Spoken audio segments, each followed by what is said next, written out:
It's Car Con Carne. Let's eat in the car. It's Car Con Carne. And now here's the star of our show, James Van Alstyne. This right here is Car Con Carne. Car Con Carne is a Q101 podcast.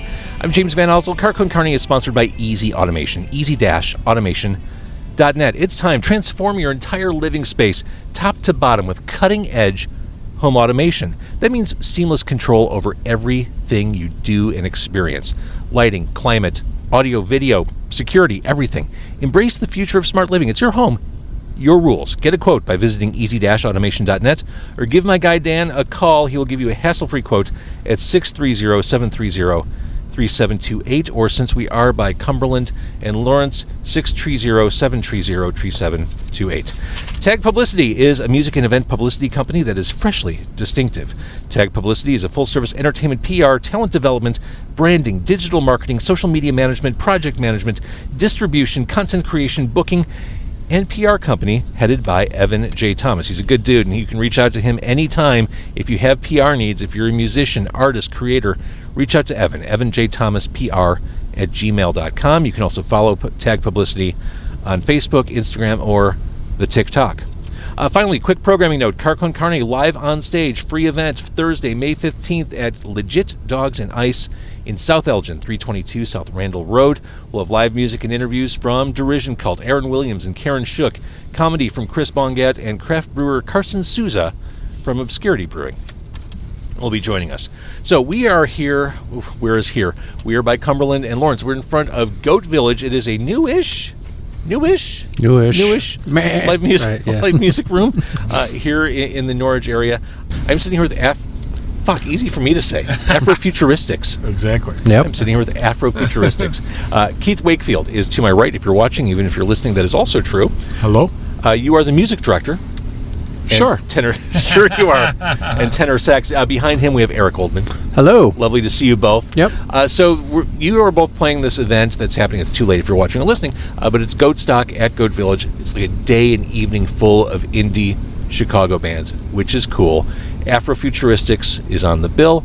I guess let's start with Afrofuturistics 101. Who are Afrofuturistics? Tell us your origin story. Okay. You took a deep breath, like, okay, here we go. well, it's complicated. Eric, should we say how it came out of Sons of Rock KW3? Yeah. Basically, you know, we Eric and I have been playing together for years in a lot of different iterations, and we've been playing. You know, some people know us from a band called Sons of Ra.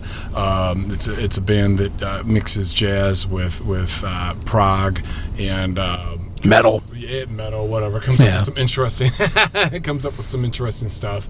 But we've been doing other little side projects, and we met some other guys. I should first say that Eric and I are not the only ones in Afrofuturistics. We're just two of the founding members.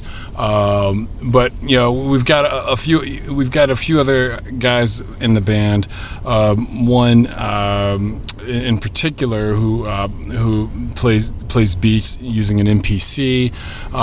You need to explain what that is. Oh, MIDI Production Center. There you go. Okay. Yep. Okay. All right. For the folks at home. Yes. There you go. So it, you know, we needed rhythm. He was able to bring the rhythm because our drummer from Sons of Ra was busy. So this just naturally brought more of a hip hop vibe to what we were doing. Initially we were doing this just kind of for fun, make quick money. Very quickly it turned into an artistic. We saw that, wow, this can actually go somewhere. This thing's got legs. No one's doing what you guys are doing. Yeah, yeah. Eric, you want to add? Yeah. So as Keith mentioned, him and I have like our own little galaxy of stuff going on in Chicago. Our main project is our band Sons of Ra.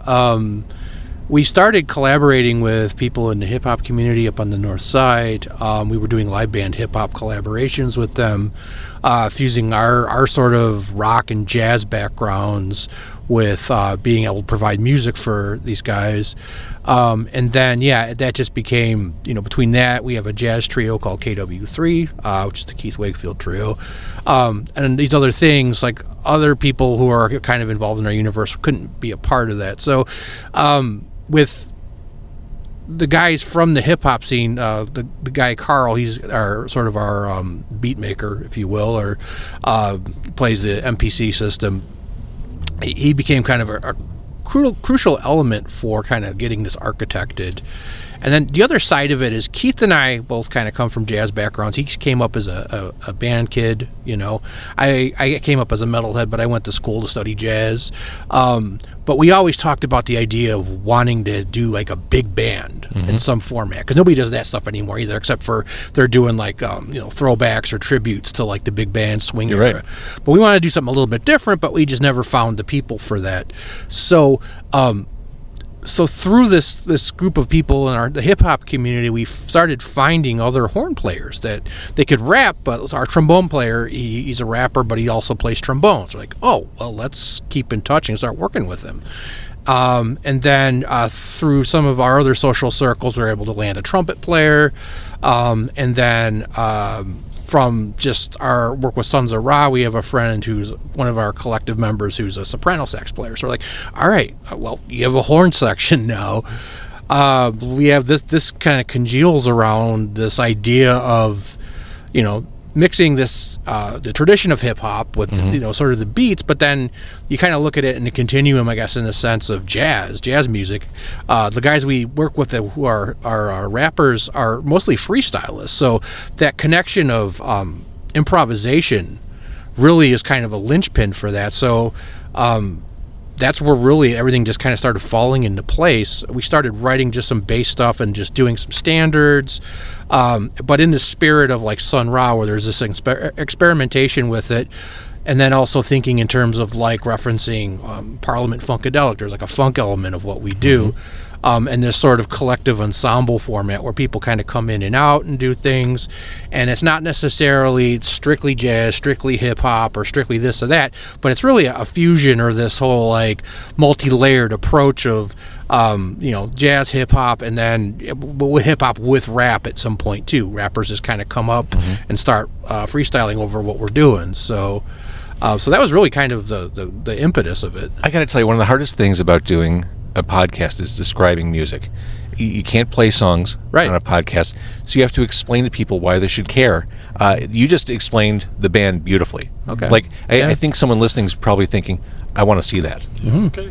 Yeah. Because it just the idea of these distinctly American sounds, hip hop and jazz coming together live on a stage, I think is really appealing. Yeah. Absolutely. And the thing that that Eric said that I think is a huge thing is a lot of times people look at the differences and be like, well, this is music, or that's not music, or this or that. Like, we kind of see it all as music, and I definitely see a connection between jazz improvising and people spinning verses, because especially if they're making it up on the spot. Like, to me, it's just amazing. All right, one thing I didn't mention, we have snacks if you want snacks. It's a basket of snacks. That's okay. You should get this sponsored. The Car Con Carne basket of snacks is sponsored by... It's a lovely wicker pattern. There's great snacks in there. You don't want jerky or granola bar, Eric? I think I might have a granola bar. Maybe some cashews, get a little protein before you play today at Goat Stock. Yeah, thank you so much. Absolutely. All right, next time. So what's the next step? Well, when did this all start to come together? When did this Chicago collective of horns, bass, and hip-hop beats come together? About a year ago. Yeah, about a year ago. This is relatively recent. Yeah. Okay, so things are, you're speeding ahead out of the gate. Where do you take this from here? Are you going to get in the studio? Yeah. Oh, absolutely. We're planning on doing it this summer. Full length. Honestly, if you go back 9 months, like, our set was full of covers. We would do things like Miles Davis songs. Basically we would use these as a basis for improvisation. So we'd take like Miles Davis, Coltrane, Sun Ra, just things like that, and then kind of update the sound. But now, over time, we've introduced more and more originals to our set.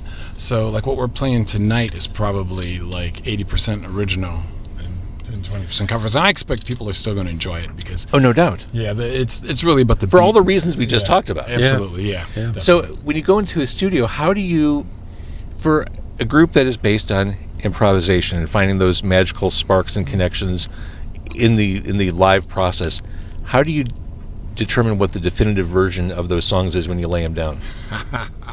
That's a really good question. That's a great question. We'll find out. yeah. This is, Whatever's popping the best. Yeah. You know? It's like yeah, we have. But that's just kind of like Yeah. a guideline for the live performances too. Like, Right. yeah, that's the way it sounded in the studio, but we're going to take it wherever the fuck we want when we play Exactly. live. Yep, Exactly. absolutely. Yeah. I love it, and I mean, we said it. No one else is doing this. I think what you're doing is really exciting, Yeah. and I touched on this too, and I think it's true. These are distinctly American sounds. Like there's something really in our DNA, in what you're trying to put across here, our collective Yeah. musical DNA, Yeah, which is awesome. I believe so. Thank you. All right, so Afrofuturistics, it's onward and upward. Where can people find out more about you? Eric? Afrofuturisticsmusic.com.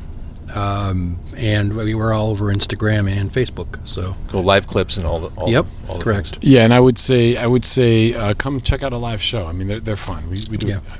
I think I guess I'm partial, but I think we make the show fun. yeah. Awesome. Thank you, guys. Thank you, James.